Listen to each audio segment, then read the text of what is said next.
Guys, it's Richie here with Statifying Football. This is your college football week 10, the midday games, 3:30 to 7:30. There's a whole bunch, a lot of good ones, so let's jump all into it. We got the world's largest outdoor cocktail party, Georgia and Florida. Both teams coming out bye week. Georgia's last game was a 21-0 win over Kentucky. It was 0-0 until mid third quarters and downpour, but it's still 0-0. Jake Fromm did not pass a whole lot. He was 9 of 12 for 35 yards. DeAndre Swift ran for 179, 2 touchdowns, and ran for 235 as a team, and it held Kentucky to 177. Whereas Florida's last game was a 38-27 win over South Carolina. Kyle Trask, 200 yards, 4 touchdown passes. Defense had 3 sacks. I'm going to say this game is clearly, it's a rivalry. It's huge for the SEC East. Whoever wins it will probably win the East.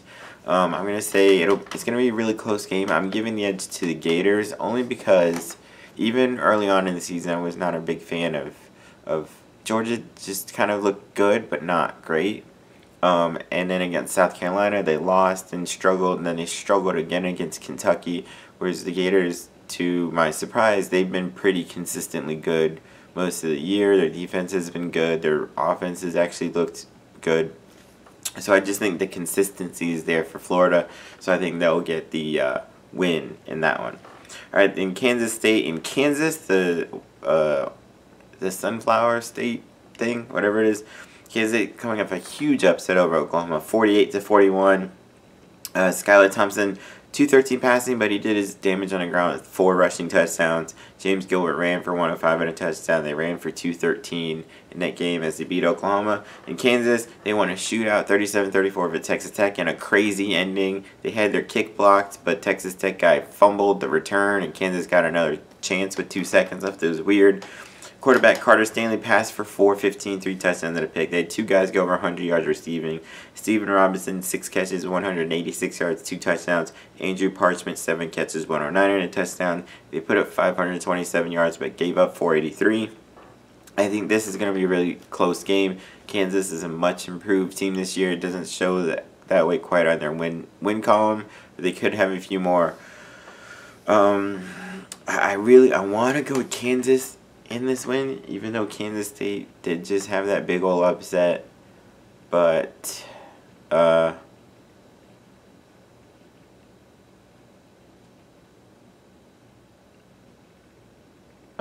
gonna go with, I'll go Kansas State here to get it. All right, pretty big one in the Sun Belt. Arkansas State and Louisiana Monroe. Arkansas State won 38-14 over Texas State. Lane Hatcher, 158 passing, 2 touchdowns, 21 rushing. Marcel Murray ran for 114 and 2 touchdowns. They ran for 2 of 6 as a team. The defense had 3 turnovers in a game and held Texas State to only 227 yards. Whereas Louisiana Monroe, they're coming off a bye last game. They got killed by Appalachian State 52-7. They had 2 quarterbacks combined, 11 of 27, 102, 2 picks. They only had 213 yards. They turned over 3 times. I'm going to say throw that out the window. Appalachian State is great. Louisiana Monroe, they've shown they can move the ball. I expect this should be a bit of a shootout, but I'll give the edge to Arkansas State here. I think they're just better overall. All right, Marshall and Rice. Marshall had a nice win, a close game against Western Kentucky. They won on a last-second field goal, 26-23. They're actually up 23-7 in the game. Let Western Kentucky come back to tie it, and then win. Isaiah Green, 230 passing, 1 touchdown, plus 1 rushing. They ran for 171. Their defense had 4 sacks and 3 turnovers, which was key in that 3-point win. Rice, they haven't won yet this year. They keep games close. They only lost to Southern Miss 20-6. They held a really good offense down, but their offense, Rice's offense, only put up 139 total yards. I'm going to say Marshall wins this one. I think it'll probably be close again, like Rice's games all year, but I think Marshall should they're a better team, but so they'll come out with like a 13 to 20 point win. At UTEP, Texas El Paso Miners, and the North Texas Mean Green. UTEP lost 42-21 to Louisiana Tech. K. Loxley, not bad, 227 passing, 1 passing touchdown, 1 rushing. They turned it over 3 times though, which is critical. North Texas lost in an awesome shootout game against Charlotte. They lost 39-38. They were up in the game. Charlotte scored with like under a minute left. to win. Mason Fine, 394 yards, 5 touchdown passes. Trey Siggers, 131 rushing yards. Jerry Shorter, 3 catches, 111 yards, 3 touchdowns. Jalen Darden, 5 catches, 104 yards, and a touchdown.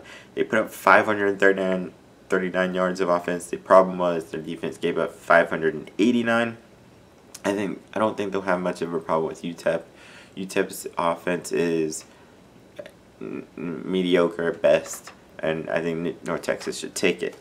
All right, one of the battles of the military schools, Army and Air Force. Army lost in a kind of a shootout, I guess, to San Jose State, 34-29.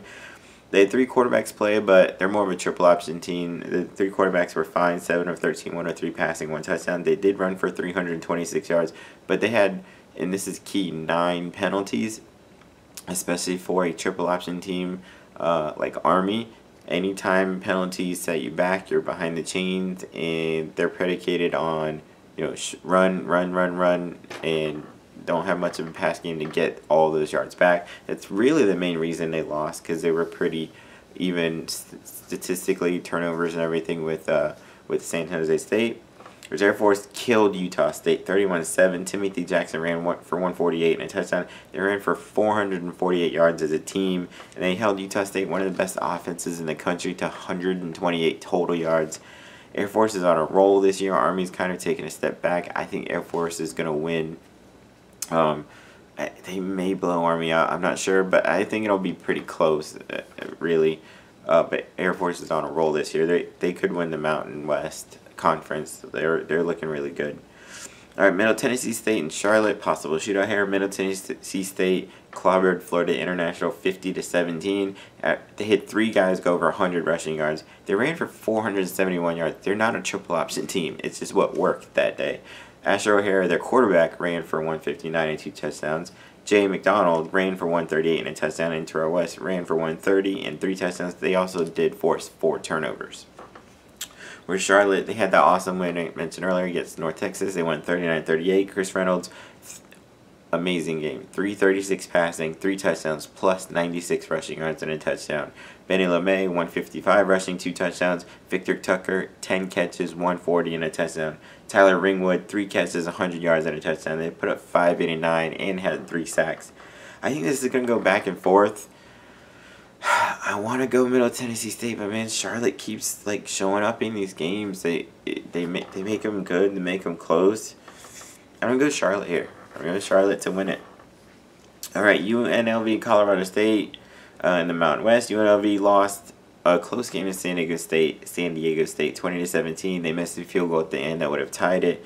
Kenyon Oblad wasn't so bad, 255 passing, 2 touchdowns. Charles Williams ran for 113. Randall Grimes, 5 catches, 121 and a touchdown. Colorado State, really good game against Fresno. They finally they kept their slim bowl hopes alive. They beat Fresno 41-31. Patrick O'Brien passed for 322, 2 touchdowns and a pick. Marcus McElroy, 117. Rushing and 2 touchdowns. Warren Jackson, 9 catches, 178 yards and a touchdown. They put up 500 yards. I'm gonna go Colorado State here. I think they'll have a little too much offense for UNLV. Possible shootout there though. All right, the Miami FSU game. Not a whole lot of luster this year. Both teams are 4-4 under the radar. Miami's coming off a nice 16-12 win over Pittsburgh.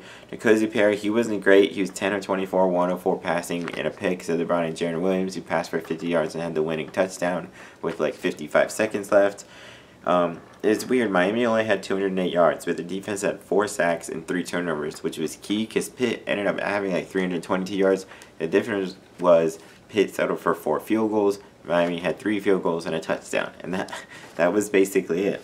It was Florida State. They beat Syracuse pretty easily, 35-17. Hornibrook was solid, but it was really their running game. They ran for 241 as a team. Cam Akers, 144 passing, 4 rushing touchdowns, and their defense had 7 sacks in that game. I'm actually going to go, I think Florida State will win this game. Miami's got a really good defense, but their offense is, they've shown potential, but FSU has shown they can at least put up points, even whether they can stop anybody or not. I'm not sure they're going to have much to worry about with Miami, so I think Florida State should win that one.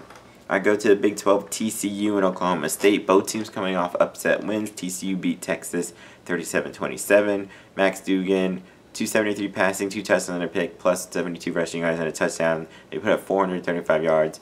Key to this game, 4 turnovers. They made Texas turn over 4 times. In fact, Ellinger threw 4 interceptions, and that's how TCU was able to get that upset. Oklahoma State did upset Iowa State. Iowa State was ranked. They beat them 34-27.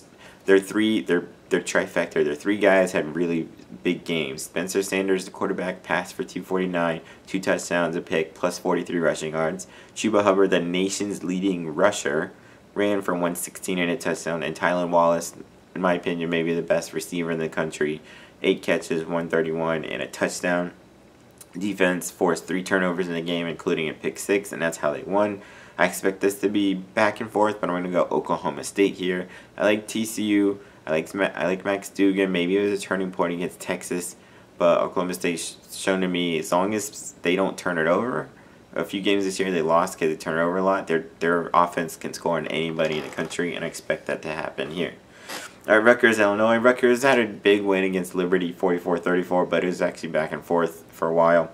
Jonathan Langen, 192 passing, 2 touchdowns, plus 118 rushing and a touchdown. Isaiah Pacheco, 107 rushing, 2 touchdowns. They ran for 271 as a team. Illinois, they beat up Purdue 24-6 and a lot of rain. They really didn't pass it a lot. Dre Brown ran for 131. They ran for 242 as a team. Their defense had 2 turnovers and a pick 6.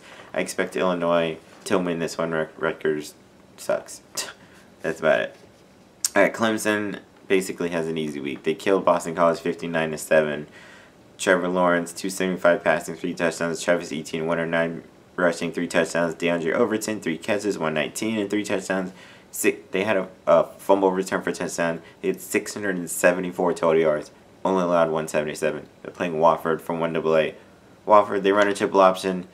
That's not going to matter. All right, Clemson will kill them. All right, Utah and Washington, a really big game in the Pac-12. Utah beat Cal 35-0. Tyler Huntley, solid 214 passing, 1 touchdown. Zach Moss, 115 rushing, 2 touchdowns. They ran for 231. Their defense had 3 sacks and only allowed 83 total yards. Cal is not a very good offense, but even still, only allowing 83 to anybody is incredible defense. Washington's coming off a bye the week before. They lost in an awesome shootout game against Oregon. They lost 35-31. Jacob Eason was really good, 289 passing, 3 touchdowns. Salvin Ahmed ran for 140 and a touchdown. This is going to be close. Both teams solid on offense. Both teams really pretty good on defense. Oh man, this is tough. In my head, I'm leaning Washington.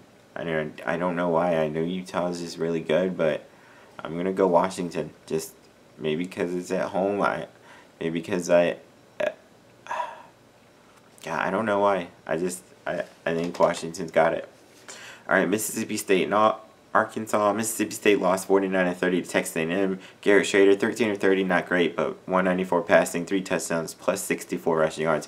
Kylan Hill ran for 150 and a touchdown. They did put up 433 yards, but they turned over 3 times, which is critical and really only a 19-point loss. They could have at least kept it a lot even closer without the turnovers. Arkansas got killed to the backup at Alabama, 48-7.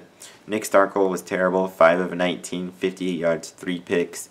So John Stephen Jones came in, was okay in mop up, 6 of 7, 49 yards, a touchdown. They only had 213 yards and 4 turnovers. I think Mississippi State should win this. Might be kind of close for a little while, just out of pride for Arkansas, but I think Mississippi State wins. All right, Pittsburgh and Georgia Tech.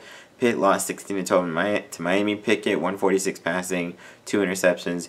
They ran for 176 yards, but they had 3 turnovers, and that was key. Like I said about Miami, Pittsburgh had 4 field goals. Miami had 3 field goals and a touchdown late, and that was pretty much the difference. Georgia Tech coming off a bye. Coincidentally, their last game was a win over Miami, 28-21 in overtime. Jordan Mason ran for 141 and a touchdown. They ran for 207 as a team. Their defense did have 3 sacks and a fumble return for a touchdown. I think they'll forget about that. Pitt's not like great, but Georgia Tech I don't think is that good. I'm going to say Pitt should win this one. I had a huge game in the CUSA. Florida Atlantic and Western Kentucky. Florida Atlantic demolished Old Dominion 41-3. Chris Robinson 208 passing, 2 touchdowns. Defense had 6 sacks and only allowed 204 yards. Western Kentucky lost in a close game to Marshall 26-23 in a last-second field goal. Ty Story 292 passing. He threw a pick but ran for a touchdown. Gage Walker ran for 102 and 2 touchdowns. Lucky Jackson, 16 catches. Yes, 16 catches, 168 yards. They put up 426. They turned over 3 times, and that was pretty much the difference in a 3-point loss. This, I think, is going to be a really good game. Back and forth. Western Kentucky is much improved this year. Logically, I'm probably should go with them. But I'm going to go Florida Atlantic because they are still really good. They have the potential on offense. They can, this very well will probably be a shootout. I'm just going to go Florida Atlantic just for big game experience, I guess, because that doesn't make sense. But I'm just going to go Florida Atlantic. Alright, Tulsa and Tulane, 2 kind of hard luck team. Tulsa, I mean, they did everything against Memphis but win. They lost 42-21. They missed with 2 seconds left, they missed a 29-yard field goal that would have won it. They lost. Zach Smith passed for 309 and a touchdown. Shamari Brooks ran for 156 and a touchdown. Keelan Stokes, 9 catches, 121.9. They outgained Memphis by putting up 584 yards. They forced 2 turnovers. They just could not get the win. For Tulane, they lost to Navy 41-38. They were actually down 24-0 at one point. They came all the way back. They tied it at 38. Then lost themselves on a last-second field goal. Justin McMillan, solid game, 290 passing, 3 touchdowns, 2 picks, plus 2 rushing touchdowns. Darnell Mooney, 5 catches, 112 and a touchdown. They put up 477 yards, but the 2 turnovers is pretty much what ended up costing them. I think this will be close. They both keep playing close games this year. I'm going to go Tulane, though. Tulsa, I don't know, Tulane seems kind of more consistently better overall. Tulsa has played the good teams really close and lost close games. And I think it probably keeps going. So I got Tulane here. Probably another shootout. Alright, shootout in the Pac-12, Oregon State and Arizona. Oregon State's coming off a bye. They had a nice win against Cal, though, 21-17. Luton, 174 passing, 2 touchdowns. Their defense had 9 sacks in that game. 2 guys had 3 sacks. Hamilcar Rashad, 3 sacks, and Riley Sharp had 3 sacks in that win. Arizona's coming off a 41-31 loss to Stanford. Khalil Tate, 205 passing, 2 touchdowns, 2 picks, plus 103 rushing yards and a touchdown. Lots of stats, lots of positive stats. They kind of put Gunnell in a little bit for him. He was 7-7 for 68 yards and a touchdown. J.J. Taylor ran for 107. They put up 495 yards of offense. They turned it over twice. I think they bounced back in this one. I really like what Oregon State's doing. I like their offense, but it's still Khalil Tate. It's in Arizona's. I don't know. I'm not sure why. I just think Arizona should bounce back here and get the win. Alright, going to the Sun Belt, Texas State and Louisiana Lafayette, the Raging Cajuns. Texas State Bobcats lost 38-14 to Arkansas State. Tyler Vitt, not great. 146, 1 touchdown, and 2 picks. They only had 227 yards. They had 3 turnovers. They were 2 for 12 on 3rd down. Their defense did have 4 sacks. I'm not sure that's going to matter much against Louisiana Lafayette because they can throw it, but they have maybe the best trio of running backs in the country. I keep saying it, and they proved it 2 weeks ago before a bye. They beat Arkansas State 37-20.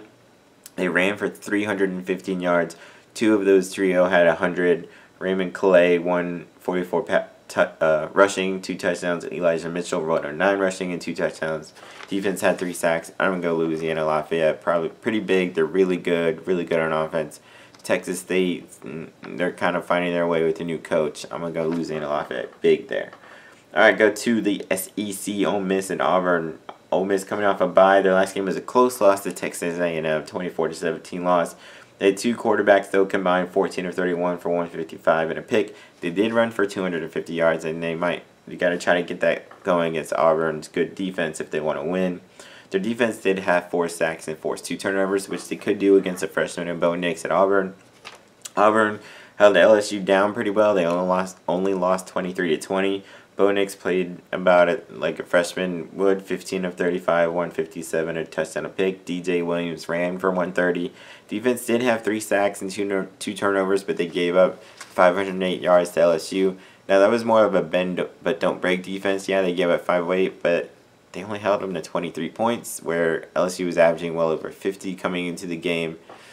This game, though, against Ole Miss, I'm going to go Auburn here. Auburn's defense is really good. I think their defense will be fine against Ole Miss. I think I got Auburn that one. I go into the American Athletic. Pretty big game there. If you're a UCF fan, especially, you want Cincinnati to lose too. They're playing ECU. Cincinnati's coming off a bye. The last game was a close 24-13 win over Tulsa. Desmond Ridder was so-so, 12 of 22, 172 and a touchdown. It was really their defense. They had 5 sacks and 5 turnovers because they were only up 17-13 until late and then scored. So Cincinnati was able to get squeak by with that. ECU got killed by USF, 45-20. Holton Naylor's not great, 217 passing and a pick, 2 turnovers. They had a kick return for a touchdown. They gave up a lot to USF. I think this is kind of an even game, more even anyway. Cincinnati plays pretty good defense. Their offense, they have a really good running back in Michael Warren. Desmond Ridder's a solid quarterback. Their offense can be explosive, but they don't play that way, right? Their team kind of plays pretty close games and get by on forcing turnovers.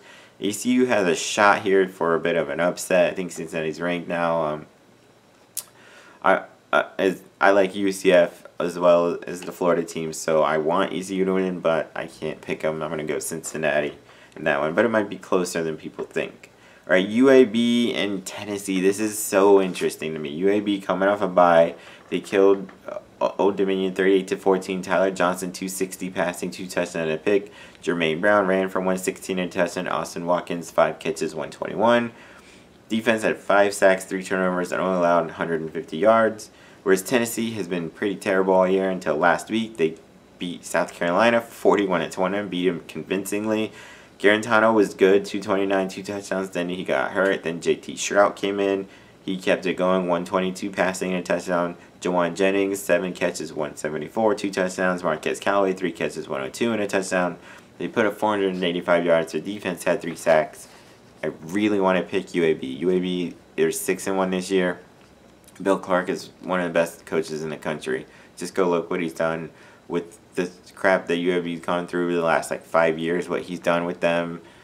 The fact that they're 6-1 right now because they won 11 games last year, won the conference, and then had 8 total returning starters, including they lost, a senior quarterback and lost a lot of really good players, and they're still right there, still really good.